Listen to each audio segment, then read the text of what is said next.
E já estamos de volta, rapidinho, né? Segundo bloco de entrevista, vamos falar hoje sobre saúde e educação, que é o tema que você, teresopolitano, escolheu para a gente priorizar. E é claro que eu vou aproveitar a presença do Dr. Roberto Petto, né, médico, conhecedor dos problemas da saúde do nosso município, para começar justamente com esse assunto, né, que a gente considera ser talvez o maior dilema da gestão pública teresopolitana para os próximos anos. Beto, a situação da saúde em Teresópolis é realmente catastrófica, como tem o pessoal ilustrado aí pelas ruas? Eu não tenho a menor dúvida disso, Anderson. A saúde hoje está no fundo do poço, e nós temos que dar um choque de gestão na saúde. A primeira grande ação que o prefeito tem que ter é de reabrir o pronto-socorro num hospital, preferencialmente no Hospital das Clínicas de Teresópolis. Eu falo isso como ex-diretor do hospital, falo isso como ex-professor da FESO, como ex-secretário de saúde e como prefeito. O Hospital das Clínicas hoje é fundamental na estrutura do atendimento à saúde da nossa cidade. E nós temos que enveredar todos os esforços possíveis para reabrir aquele pronto-socorro. Alguém pode perguntar, mas Petto, a UPA não resolve? A UPA não resolve, porque a porta da UPA está aberta e a porta de saída, a de entrada e a porta de saída está fechada. O que significa isso? E vou explicar para você. Né? Quando você tem o pronto-socorro do hospital aberto, o que acontecia? Se você chegava lá infartado e não tinha vaga no hospital, você botava um leito extra, você ficava até no corredor se fosse necessário, mas você tinha uma quantidade enorme de médicos de plantão, uma estrutura hospitalar para te atender. Hoje você fica numa UPA, tem a sala vermelha, tem a sala vermelha, mas não é a mesma coisa de que você estar no hospital. E você não consegue hoje colocar o hospital para te atender. Até porque, lamentavelmente, depois do nosso governo, reduziram 40 leitos do Hospital das Clínicas de Teresópolis, fecharam o pronto-socorro do Hospital das Clínicas. Né? Isso não pode acontecer. Então nós temos que, imediatamente, fazer um acordo com a FESO e reabrir o pronto-socorro do hospital. O que se investe hoje na UPA, né, tem que ser investido para que a gente tenha o pronto-socorro do hospital funcionando. Esse é o primeiro dado. Segundo dado, abrir algumas unidades de emergência no município. Por exemplo, Eitel Abdala, que até agora o prefeito está anunciando que vai voltar a funcionar 24 horas, depois que nós discutimos isso no nosso programa de governo. Hoje é fácil, sabe, Anderson? Você anuncia uma coisa e no dia seguinte bota o carro de som falando a mesma coisa. Mas confira no plano de governo que o nosso está escrito isso lá. Não é cópia de ninguém, o nosso está lá escrito. Então, pegar o Eitel Abdala, que é o conhecido como Tirodó, que nós construímos, né, no bairro de São Pedro, e colocar lá um clínico, um pediatra, um obstetra, um cirurgião de plantão. Você vai desafogar as outras unidades. Pegar uma estrutura no alto, por exemplo, o posto da Beiralinha, por exemplo, né, e colocar um socorrista 24 horas lá. Pegar uma unidade na Barra e colocar um socorrista 24 horas da Barra. Pegar no Meudon, na Fonte Santa, um socorrista 24 horas. Você vai desafogar a demanda da UPA e do HCT. E essa é uma ação que tem que ser imediata. Mas tem dinheiro para isso? Temos dificuldades financeiras, sim, mas tem que priorizar. Essa é a grande diferença. Se nós ampliarmos o horário do atendimento dos postos de saúde, por exemplo, para até 21 horas, sim, você vai dar uma assistência maior à comunidade. O PSF não pode fazer isso. Pode sim, pode sim. O que nós vamos fazer é a visita domiciliar de noite, para não colocar ninguém em risco. Mas você que é trabalhador, chega em casa às 6 horas da tarde, 7 horas da noite, está com filho com febre, hoje você dá um banho, dá um remedinho, espera ver o que vai acontecer. Se não melhora, você vai para a UPA de madrugada. Assim não, você vai chegar no seu bairro e vai lá no PSF, fala, doutor, meu filho está com febre. 70% das pessoas que procuram o serviço de emergência são coisas simples, que se medica e vai para casa. Isso desafoga a emergência. Então, de cara, você tem que dar um choque de gestão na emergência da cidade. Segundo passo, que também é imediato, rever os contratos, a pactuação com os prestadores de serviço. Nós temos que definir o que a cidade precisa. Vamos ser parceiros? Vamos. Nós temos um hospital universitário na cidade, vamos respeitá-lo. Nós temos o Hospital São José, vamos respeitar. Nós temos a Emergência Portuguesa, vamos respeitar. Agora, é importante que esses hospitais Preste para a prefeitura o que eles têm de melhor. Sim. E não o que eles querem fazer. E aí, Anderson, né, existe um binômio que vai marcar o nosso governo. Transparência e confiança. É importante que as pessoas confiem no governo. E para ter confiança tem que ter transparência. E ser um governo que tenha diálogo. A população tem que entender o que pode e o que não pode ser feito. A cidade é como um condomínio. Se você mora num condomínio, se você mora num prédio hoje, você quer reformar o prédio. Mas espera aí, você só pode fazer a reforma se você tiver dinheiro. Claro. A cidade é a mesma coisa. Nós temos que pegar e falar, olha só, com o que nós temos hoje, dá para fazer isso. O que a população quer? A população quer cirurgia de coluna, cirurgia de videolaparoscopia, que tem que ter todas. Tem que ter. Mas deixar a gestante ter filho em Guapimirim, deixar a criança sem vaga no hospital, deixar o infartado morrer, ou, de repente, dar assistência para a gestante, dar assistência para o infartado, dar assistência, né, para a criança e fazer menos cirurgias de alto custo e referenciar essas cirurgias para o Estado. Claro. Ah, isso é bom para a cidade? Num primeiro momento, não. Mas nós temos que recolocar nos trilhos da cidade. Não dá para fazer tudo o que se quer com o que se tem hoje. E aí que é a importância de ter a segurança jurídica da cidade para que se possa buscar esse apoio, esse recurso. Nós deixamos 17 unidades de saúde da família implantadas em Teresópolis. Hoje existem funcionando 5. E veja bem, esse dinheiro é carimbado. Vem um dinheiro específico para isso.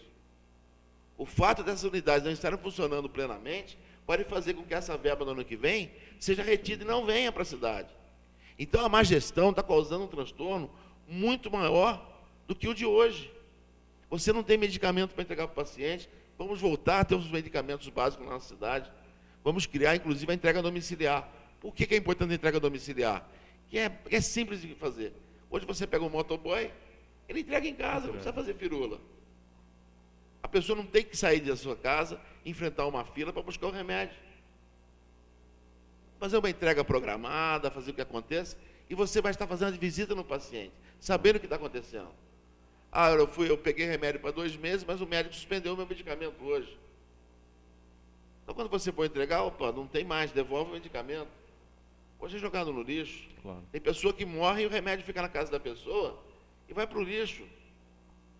Então, você tem uma série de ações simples, básicas. Anderson, se você pegar o nosso plano de governo, não tem milagre nenhum. Tem aquilo que pode e que deve ser feito. E a gente vai fazer e tem o crédito para fazer. Por quê? Porque nós reconstruímos, né, o centro de saúde da Várzea, que teve um incêndio criminoso. Sim. Nós construímos o PSF do Perpétuo, que acabaram com ele. Nós construímos o PSF do Rosário, né? Nós construímos o PSF de Albuquerque. Né? Eu, prefeito, inaugurei, eu secretário de saúde e vice-prefeito, né, implantei, junto com o prefeito à época, o posto de emergência de Bom Sucesso. Então, nós temos um trabalho na saúde do município muito importante, né? E nós temos que resgatar essas questões e esses valores. Agora, isso daí tem que ser discutido com a sociedade. E não pode esperar janeiro, não. Você pode ter certeza que no dia seguinte da eleição, perto eleito, eu vou estar reunindo com o Ministério Público, vou estar reunindo com esses prestadores de serviço, vou estar reunindo com o Conselho Municipal de Saúde, para nós já programarmos o ano que vem. Até porque existem ações que dependem de mudanças da própria lei, claro, e vai depender da própria Câmara de Vereadores. Como a Prefeitura hoje, né, está já no seu limite de gasto com o pessoal e prejudicando o funcionalismo público, deixando de pagar direitos, vou ter que criar alternativas legais, técnicas, para mudar e poder contratar médico. E não adianta ser por OS. Por que a Prefeitura não cria sua Fundação Municipal de Saúde se ela for séria, se ela for honesta? Tem que ter transparência. Tendo a transparência, o povo apoia. Então, eu acho que isso é o principal passo e a gente pode ter certeza disso. Eu não prometi construção de hospital, eu não prometi construção de posto de saúde no plano de governo, porque a cidade está, né, um pacote, uma caixa preta fechada, que pouca gente sabe da verdade. Sim. Da verdade. A prova disso é que o atual prefeito assumiu dizendo que a dívida é 200, passou para 300, 500, já está mais de 1 milhão, e ninguém explica por quê. Então, nós queremos isso, dar um plano que seja factível, que possa ser realizado, sem ideias mirabolantes, sem grandes coisas. E temos a credibilidade de ter feito isso para dizer que nós vamos fazer. E tem que entender também o que está acontecendo, né, Roberto? Exatamente. Bom, vamos aproveitar a presença da Marli também, né, que tem uma experiência em educação muito grande. A gente passa para o segundo ponto, que é a educação. Eu acho que o Roberto já finalizou bem o assunto da saúde. Eu queria começar te perguntando sobre a área da educação, né? Eu tenho perguntado aos candidatos que aqui passam a respeito desses bons resultados que a educação acabou alcançando, né, nos últimos anos, mas se esses bons resultados acabaram criando uma certa comodidade na nossa rede, em termos, né, de ampliação, em termos de melhoria do próprio profissional da educação.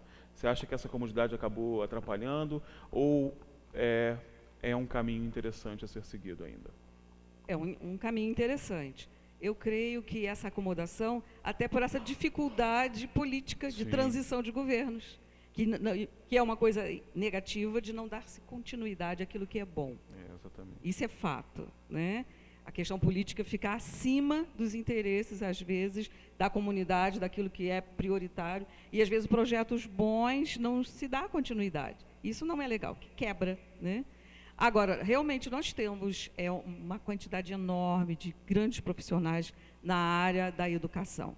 Professores valorosos, nós estamos enfrentando situações muito difíceis no trato, e a gente sente que crianças e adolescentes estão passando por um momento muito difícil, e isso vai repercutir aonde? Na sala de aula, no convívio que tem os professores com as crianças. E isso traz para nós também uma questão muito séria, sabe? Como se fosse um filtro, eu percebo dessa forma, que as famílias estão doentes, as nossas crianças estão soltas, estão perdidas.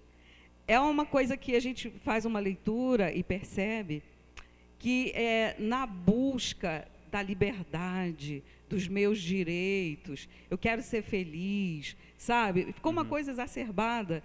E eu vejo que essa liberdade total, que às vezes os adultos querem se posicionar, está se abrindo mão de deveres. Claro. Estamos em busca somente de direitos.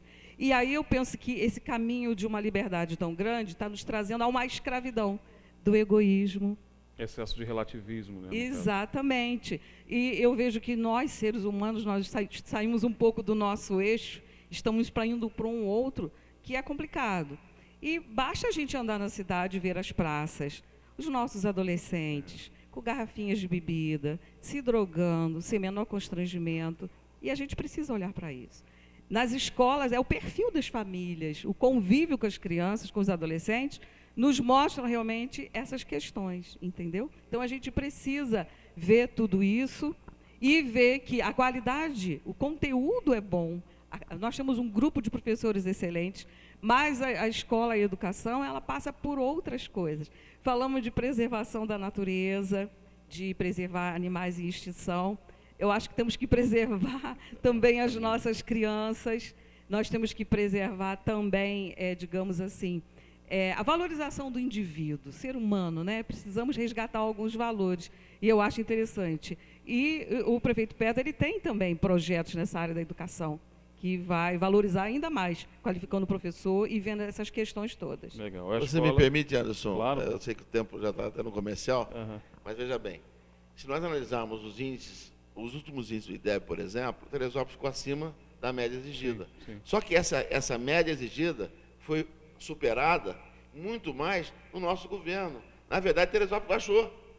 Nós temos uma situação melhor do que o previsto para esse ano. Tá? Só que nós tínhamos atingido lá, no nosso governo, um índice muito maior. Então, houve uma evolução. Claro. Agora, essa evolução é em função, né, do distrato com o professor, com o profissional, com o educador, é em função de não respeitar. Teresópolis hoje é uma das poucas cidades do Brasil que não paga o terço de carga horária para preparo de aula. Né? Nós hoje não temos mais uniforme escolar, não temos material de qualidade, falta papel higiênico na escola. Sabe, essas questões são importantes, então você tem que dar a estrutura. O que nós fizemos é respeitar o professor, o tempo inteiro, o educador. E demos estrutura com as melhores escolas, né? Construímos 5 grandes escolas em 5 anos, abrimos 14 creches, sendo 8 próprias e 6 conveniadas, tudo isso, né, em função da melhor qualidade de ensino e melhor atendimento à população. E vamos fazer isso novamente, né? Trabalhar com o professor, um novo programa, né, político-pedagógico da secretaria, e a nossa ideia é ter um secretário que não seja do PETO. Nós temos que acabar com esse paradigma. Fulano é do PETO, fulano é de não sei quem. O nosso secretário tem que vestir uma camisa: educação, porque é o futuro dos nossos filhos que está na mão dessas pessoas. E ser transparente, porque você não pode ter uma escola hoje em que o professor é obrigado a usar o giz o tempo inteiro e o cuspe, né? Não ter papel higiênico, compensação, gastar 2.700.000 em xerox. E ninguém tem xerox. Falta o quê? Transparência. Transparência e gestão, né? Gestão. Exatamente. A gente quer voltar com uma merenda de qualidade. Por quê? Porque a questão não é a terceirização. A questão é, hoje a merenda não é igual naquela época e o preço é muito mais caro. Mas antigamente, há pouco tempo atrás, né, as pessoas diziam, até o atual prefeito dizia na sua rádio, né, que a Arley recebia propina dos contratos. Né? E eu não duvido que seja verdade. Só que esses contratos continuam sendo os mesmos, o preço unitário é mais caro do que era na época do Arley, e ninguém explicou se a avaliação anterior era errada ou quem está ganhando a propina hoje. Por isso que a transparência é importante. Se acusou errado, você que fala: povo, olha só, eu quero redimir de um erro, eu achei que tinha propina, mas o custo está certo, é tudo certinho, e é por isso que eu continuo.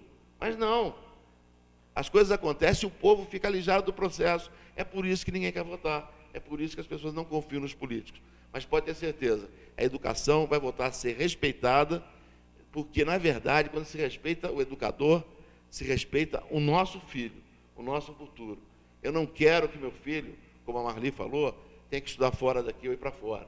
A gente vai, né, voltar com a educação forte, vamos tentar criar, né, algumas escolas, no início, algumas escolas em período integral, utilizando mais escola, que, diga-se de passagem, o município perdeu, porque perderam a data de assinar o convênio. Olha que absurdo. Então nós não podemos ter esse prejuízo, né, na nossa cidade. Vamos tentar fazer isso daí, buscar cursos profissionalizantes, buscar qualificar a nossa população. E principalmente, uma obrigação que não é do município, mas que nós criamos, voltar com o auxílio universitário. É um crime dizer que quem tinha auxílio universitário, de transporte universitário na nossa época, foi para beneficiar filhinho de papai. Muito pelo contrário. Todos têm direito a buscar, né, qualificação. E aí eu digo uma coisa para você, né, uma coisa até que é bíblica, e a Marli pode falar muito mais do que eu, melhor do que eu isso. Quem não consegue atender o clamor dos pobres, um dia também vai clamar e não vai ser ouvido. Com certeza.